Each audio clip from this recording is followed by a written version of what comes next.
of guys. No, one of the students. Yeah, it's So we all need to start It's yelling. yeah, well, it's not. When It's they come not. up with a It's way to not meant to be listened to. do artificial heaven, like, that'd be crazy. Like In Navajo mythology, or in their creation story, they talk about how humans go from one world to the next, and that each world is a different color.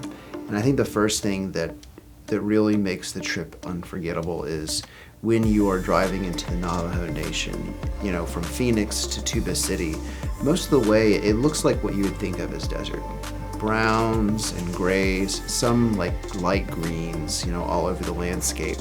But there's this point, and it is an actual line in the ground where you go from the browns and sort of the deserty colors to rich oranges and reds and purples, and the landscape just comes alive. And I think that the idea of like students being in the place that they've been reading about is very special. It's one of the, you know, big focuses of our school is being their experiences, and this is really the ultimate being their experience, getting to experience the landscape and seeing the relationship between the people of that landscape and their, you know, their environment is really going to drive home an understanding of the Navajo that you can't just get from reading about it or even watching a documentary.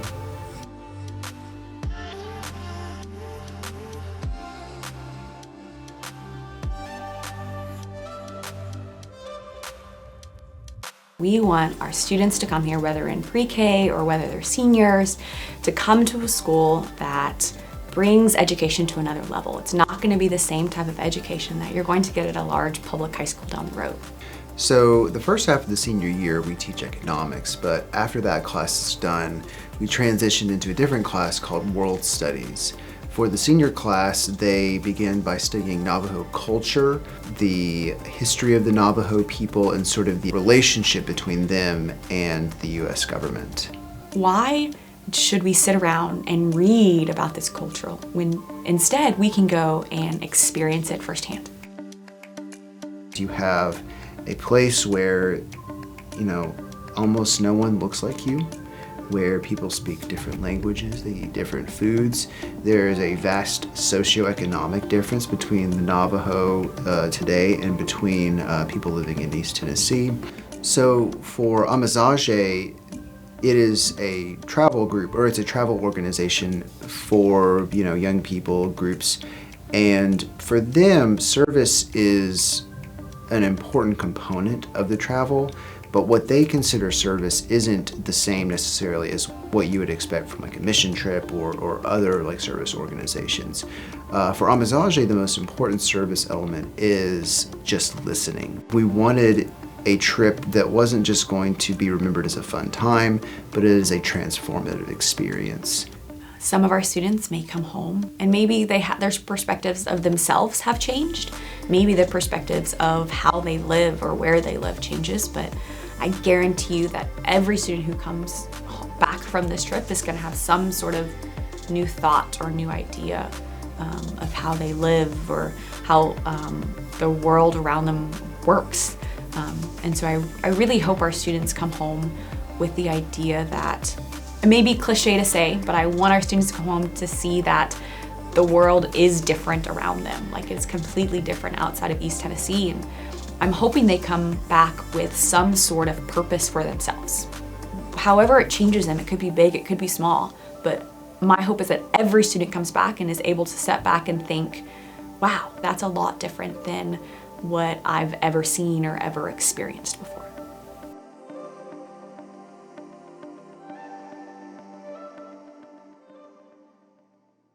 The current seniors, I taught them as sophomores. What you're gonna see physically from this group is that they are mostly guys. We have one lone female in the group who gladly holds her own with all of them. I think you have to have a pretty good, strong personality to be able to hold your own with a group of 10 guys. Us who are going, we've been tight since like middle school, because most of us came here in 7th and 8th grade. So we've all really just known each other, and since it was such a small class, we all got to really, really know each other. So we're all really looking forward to this trip. because it's more time to hang out and like experience this together. My thoughts going in right now are definitely excited. Before I was kind of dreading it because I was like, well, the past 2 senior classes have done it and I know everything that's going to happen. But now I'm more excited because we get to choose more about what we're going to do there, and mostly because I've never been really anywhere like this, a place where you can actually see a different culture and a different way of living. So I'm just really excited about that and to learn more about it. I hope to come away with like a new perspective on things, instead of just seeing things how a typical person from East Tennessee would see things. I hope to be able to see things from a bigger perspective. Like, this is, like, if I do something, this will be the consequences for me, but I hope to also be able to learn to see the consequences for other people based on my actions. Because that's always been my worst flaw, is I'm pretty much an impulsive person. So I'll do things without thinking about it. So I'm really hoping that this will help me learn about how other people are affected by our choices. I have never been to any other countries. I've never even been out west. You know, the furthest I've gone is San Antonio, Texas, I think. You know, that's gonna be one of the coolest parts, you know, is being not just tourists, but so close to how they're actually living. Because we're gonna be interacting with real people, not people who are, you know, have a script that they read every time they give a tour. You know, we're gonna be interacting with real people from the Navajo, so. And that's one of the reasons why I'm so excited to go to the Navajo, is just being able to travel outside of a place that you're comfortable with and just being able to see how different everything can operate. I've always lived in Knoxville, Tennessee. I've been here my whole life. And so I've kind of gotten accustomed to, you know, how things are around here, you know. And so being able to take a trip to a place that's totally unlike anything that I'm used to is a unique opportunity for me to kind of expand my horizons culturally and as a person, I guess. The trips I've taken in the past, they've just been to like various different states, like New York, Florida, California, kind of more vacation-y, touristy things, kind of just, we're here to just relax and take in new things and take pictures of things. I'm definitely looking forward to this, since this will be my first one where I experience like different cultural things, and they aren't necessarily like just gimmicks, you know. I really am gonna enjoy kind of being with my senior class for this, because, you know, we've never really like taken a trip together. If we've done anything, it's always been, you know, local stuff, go see movies or eat out.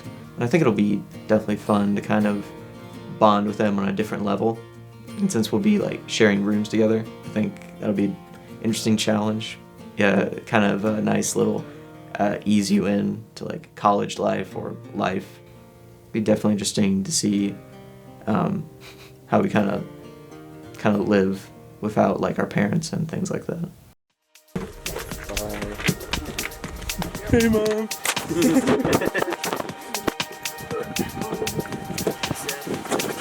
No, every time we stare at it. That's ridiculous. Excuse me, Sullivan. Sir, no phones. Sir, please. Yeah, no paparazzi.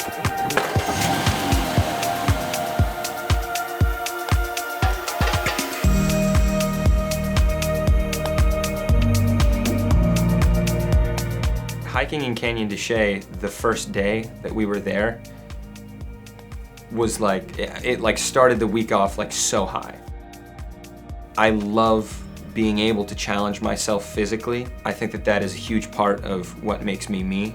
Going down through Canyon de Chelly, I was essentially leading the pack for the most part going down, and obviously getting to see the, you know, the history behind Canyon de Chelly was incredible. But, you know, going back up really made a difference to me.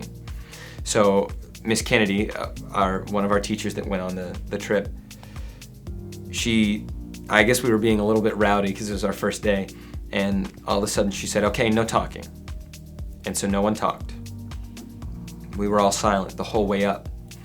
And I was I got finished probably 10 minutes before the next person did, because I said to myself, I wanted to take this time and think, and I wanted to challenge myself. I wanted to go up the trail as fast as I could without like sprinting up the hill. And so I did. You know, I was breathing heavy. It was really hard, you know, because I didn't stop once. Going up there and then finishing, and then being able to sort of separate myself from everyone, I went and sat on a rock and just watched, you know, everybody finish and just watched the landscape. Somehow that combination of things really helped me solidify goals that I had.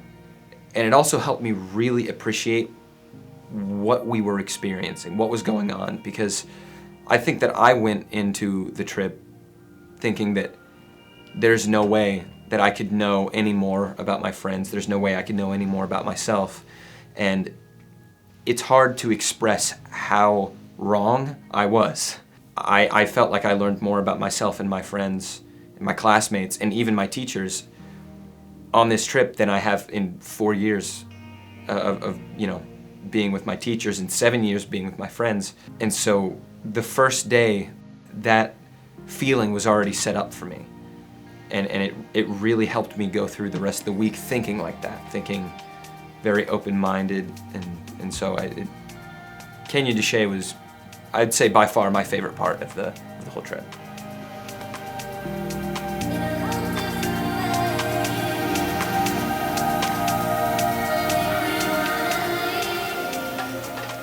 I think the next biggest event that I really liked on the trip was when we went to Coal Mine Canyon and we had our hike there. It was much different from the Canyon de Chelly hike, the Canyon de Chelly hike was a lot more peaceful and had a like clear path to go down. Where with Coal Mine Canyon, it's pretty just as it is, just natural. Basically, when you get far enough into the canyon, there's no set path to go. I mean, there are, but it's such a giant, expansive canyon that there's not really a sign. Like, you're not on a hike where you would just be like, okay, follow this path, go through the forest, see the trees, and then come out. It's tons of like sides of mountains and like cliffs and rocks. I stayed on the path going down because it was incredibly steep and I didn't want to like fall into the canyon. After a while, I just kind of got lost in the feeling that I was just in like a gigantic playground, essentially, because you could go wherever you wanted to and hike as, you know, as far or as high as you wanted to. I really just like that. I guess it's kind of like just being a kid, you know, just hanging out and being in nature, and just, I think we just started singing songs that we liked out there, and it was just a really nice, fun moment. And honestly, for me, who up until then it has not been a heights person, or like really not enjoyed standing on the edge of that cliff and kind of having to look down, like it just kind of makes me like feel uneasy. Going through that experience and being able to climb myself and feel kind of, you feel almost alone in that situation because it's so ginormous and you're one little like bug. I remember there being one moment where I did look over the side of a cliff and I didn't get that feeling in my stomach. Like I had lost that, I guess, fear of like the mountains themselves. And so at that point I switched over from being, okay, let's not fall, to I want to see where I can go. Like point to a mountain and be like, oh, I'm gonna get to the top of that one. Like just pure just enjoyment. And I you know, that's another experience that I don't think I'll ever forget. I'll always just kind of cherish that feeling that I felt being there. I still have like a little scar on my hand from like putting my hand probably directly onto like a thorny bush. I just got a big cut there. It's healed up now, so what can you do?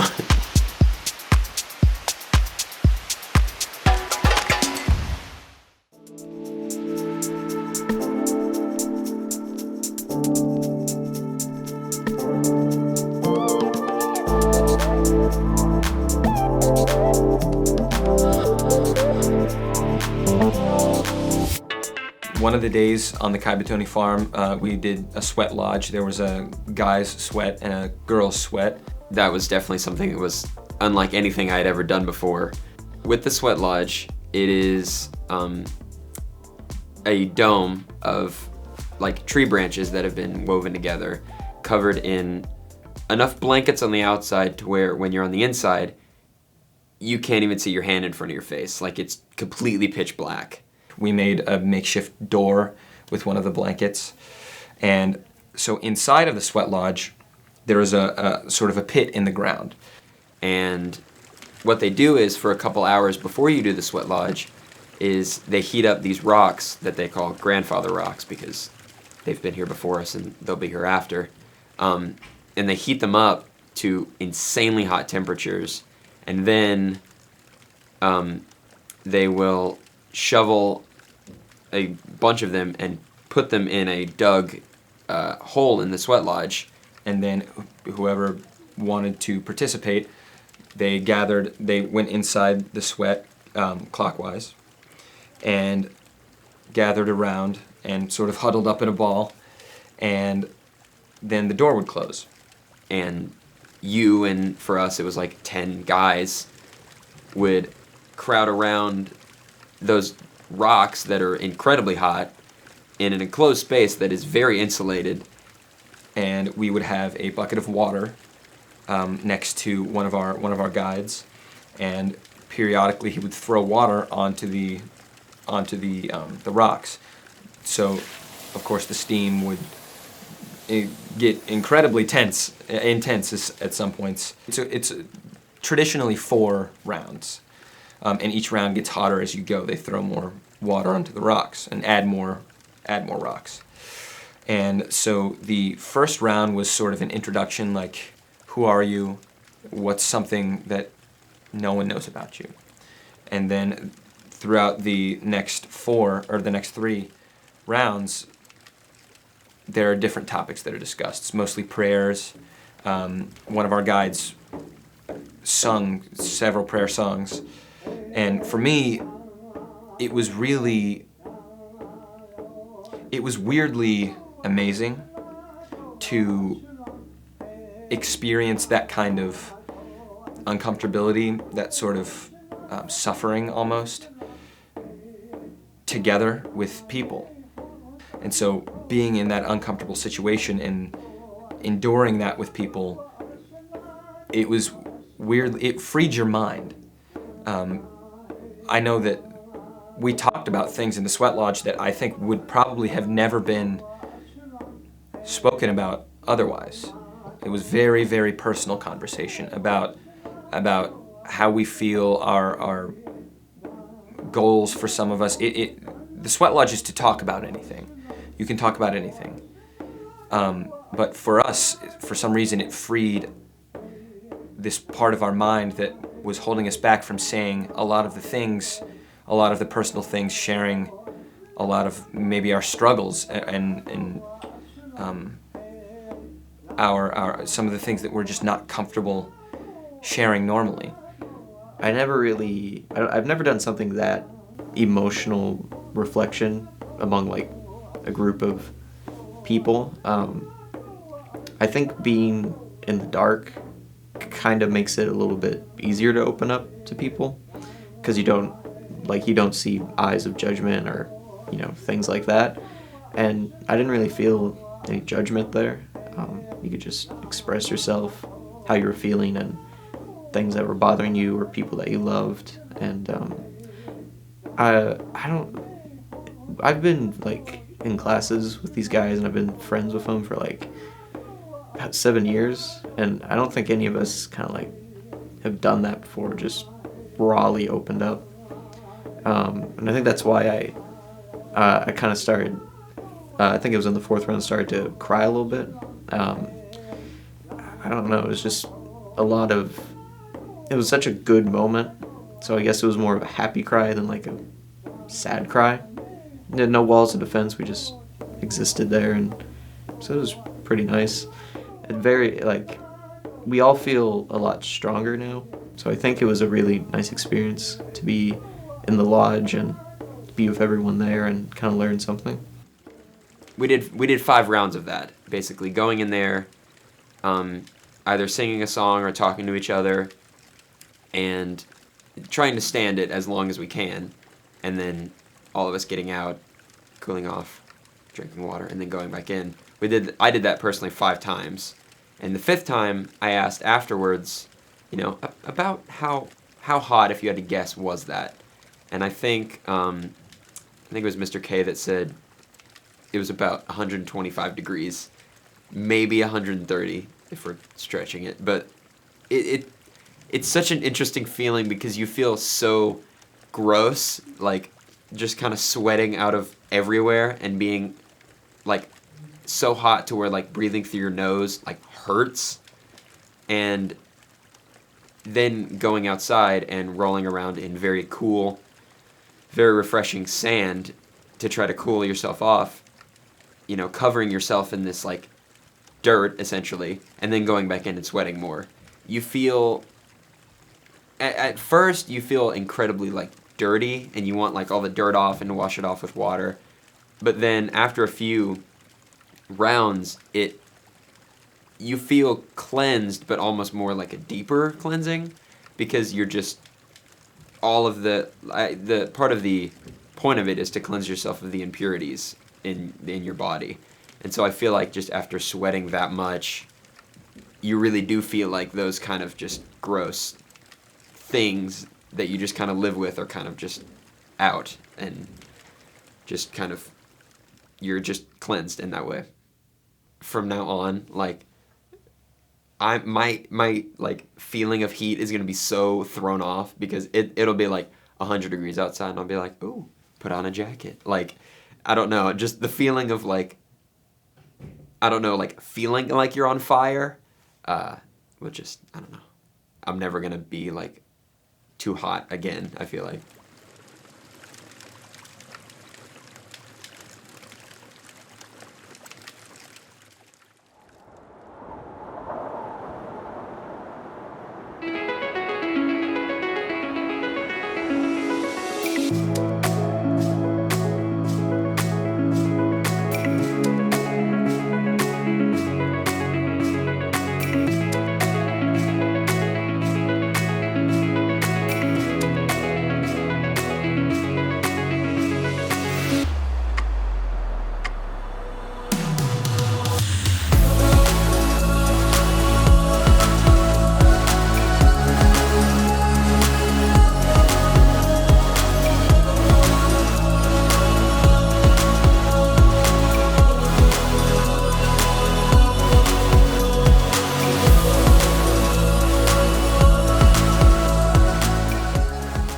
I'm really excited to share this experience with these people specifically, because our class is so close.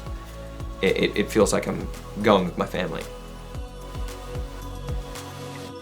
I really enjoyed learning about the Canalda ceremony. I think, even though it was very, like it's traditionally like a coming of age for a women, that's their ceremony.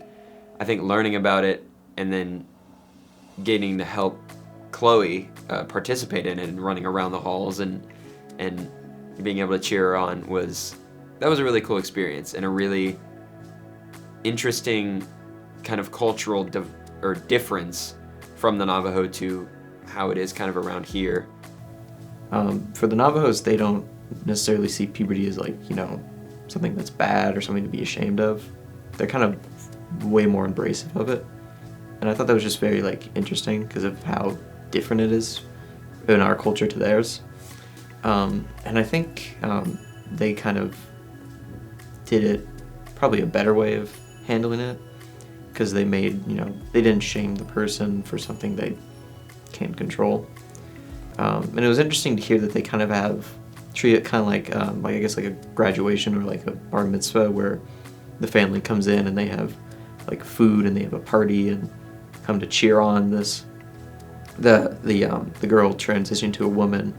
On like a stone that they have, you grind corn for 3 days, because immediately you, and with the help of your family, are prepping to make this giant cake in this very ceremonial way that, I mean, the girl herself never actually gets to eat any of, but she'll grind corn for 3 days, and also she has to wake up before sunrise because for those 3 days she will run as far as she can to the east and then come back, and then the next day run farther, because then on the 4th day she will run and all of her family will run behind her and cheer her on. They'll never pass her, but it's almost as a unified way to help her, like in this coming of age ceremony, to make that transition from, I guess, girl to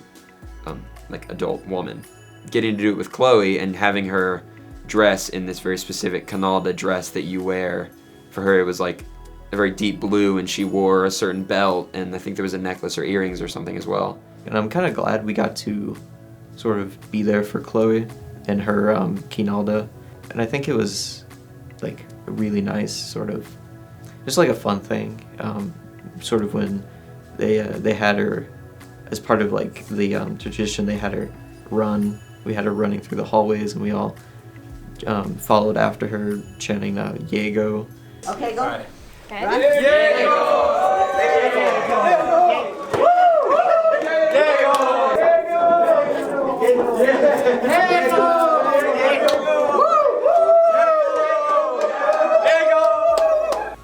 forgot what that means, but I know it's like, it's just a very like fun word, Yago. It's a very like, you know, like empowering word, like the guys we were having fun even though it wasn't like about us.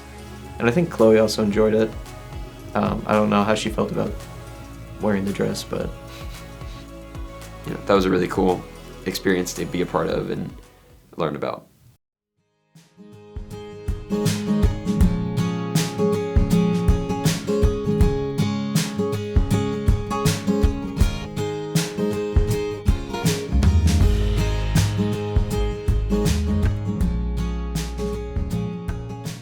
The 3 Navajo people that we met during our time on this union trip were Mr. K, or Mr. Kaibatoni, Vanessa, and Jade. Mr. K was really cool to get to know. He had surgery on his knees, and so he was in crutches.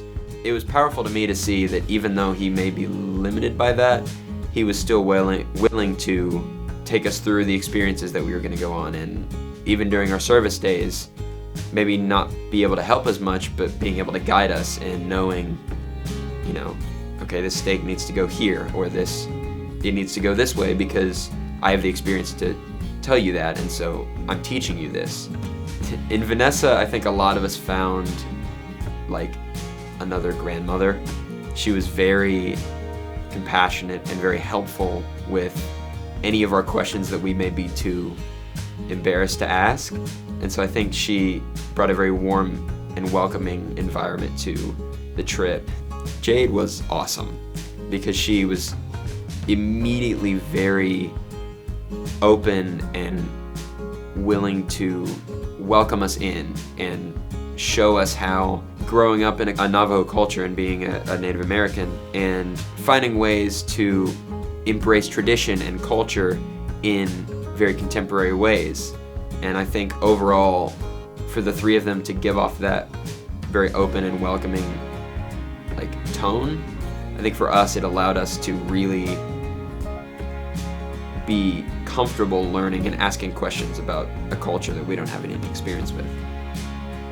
I guess something that sort of surprised me most about going to the reservation, I was surprised kind of like how like our guides and even just like the people that they brought in to like teach us like basket weaving or about Navajo music were very just like friendly, and they were more like also willing to share bits of their life and what they like with us.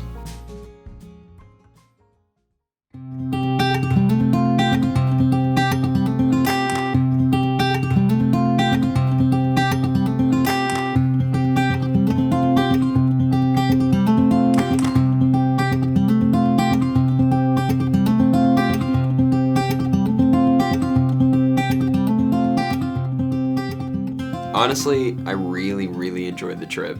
Like, I think it's interesting hearing about it from like the grade earlier than me, but I think it was an entirely different experience actually going and seeing it for myself. We went to Tuba City, Arizona, and stayed on the Navajo Reservation. And there throughout that week we did service work. We sort of experienced the landscape, tried the food. We really were immersed in the culture, and a lot of the important stuff I feel like was the service work. We managed to complete a complete fencing in a yard, which was incredibly fulfilling. We also did some work at Mr. K, one of our guides. We did some work at his ranch, just pulling up dead corn in his fields, cleaning that up. I think it was definitely important to go out to the reservation and learn a different culture. Mostly because with culture, it's practiced like even like subconsciously and consciously, and I think to kind of like look at it as actual culture and not just like a bullet point on a PowerPoint.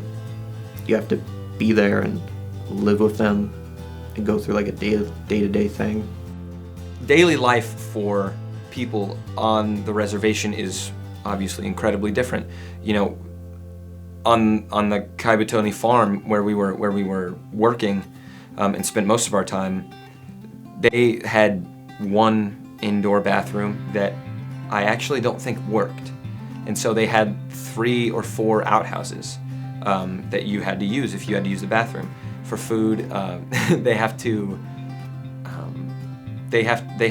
make their own food, which sounds like obviously you have to make your own food, but they have to actually make everything that they use. They can't, they don't usually go to the store. They go to the store for some things, but when it comes to food, it's essentially all made from scratch.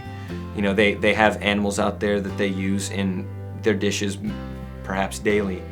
And so that was a huge contrast that I noticed, was how different daily life can be. Coming back from the Navajo trip made me really appreciate what I had. The day I got back, I was able to take a warm shower without even thinking about it. Like things like that out there, that doesn't necessarily happen. You might have to turn the faucet on for 5 minutes before you want to take a hot shower, otherwise it'll be cold. And so, yeah, coming back, I noticed how easy everything was. Like everything you could buy at the store, you didn't have to kill any animals to eat food, you could just buy the meat. Everything was a whole lot easier, and it was actually weird to transition back into like, now I have to go to the bathroom. Well, I can just go to the bathroom, or I want to take a hot shower, I can just take a hot shower. And so, coming back from being on the reservation, it's kind of weird. It's weirdly difficult to transition back to how easy everything is, and it's kind of surprising once you come back. Kind of like what Mr. K was saying. I forgot the Navajo phrase to use, but what are you gonna do with it? I guess that's kind of what, at least for me, I have to answer for myself after going there and seeing things. What am I gonna do with it? It's a hard question to answer. Like it's not yes or no. It's just it takes like a lot more work to do so than to just forget about it.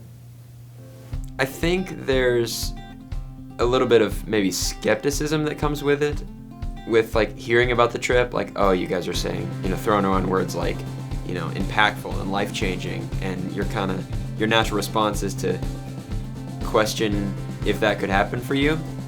But I really think after being on the trip, I mean, at least for our class, I think those words are really fitting for us too.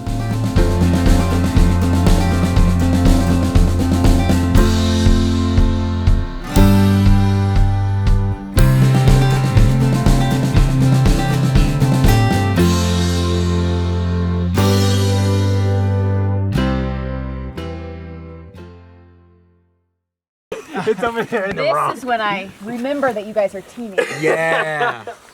Listen, my dad would have laughed at that too. I'm laughing, but you guys are. Oh, Kobe, this is not okay. This is not okay. Chris, help me. I'm trying. You know what? I'm gonna take that chance. Zigger.